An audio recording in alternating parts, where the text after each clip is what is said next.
এক গ্রামে এক চোর ছিল যে একজন রাজার একটি মূল্যবান মুকুট চুরি করেছিল।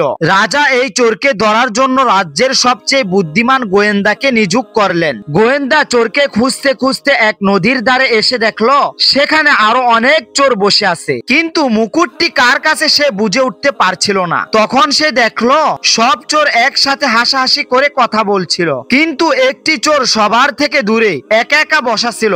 গোয়েন্দা দেরি না করে সেই চোরের কাছে গিয়ে কিছু বলতে চাইলো। চোরটি গোয়েন্দাকে দেখে ভয় পেয়ে তার কাছে থাকা মুকুটটি নদীর মধ্যে ফেলে দিল।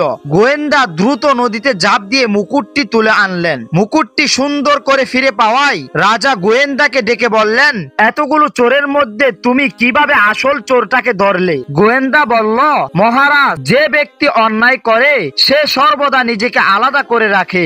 এই কথা শুনে রাজা গোয়েন্দাকে পুরস্কৃত করলেন। গল্পটি ভালো লাগলে লাইক, কমেন্ট, সাবস্ক্রাইব করুন।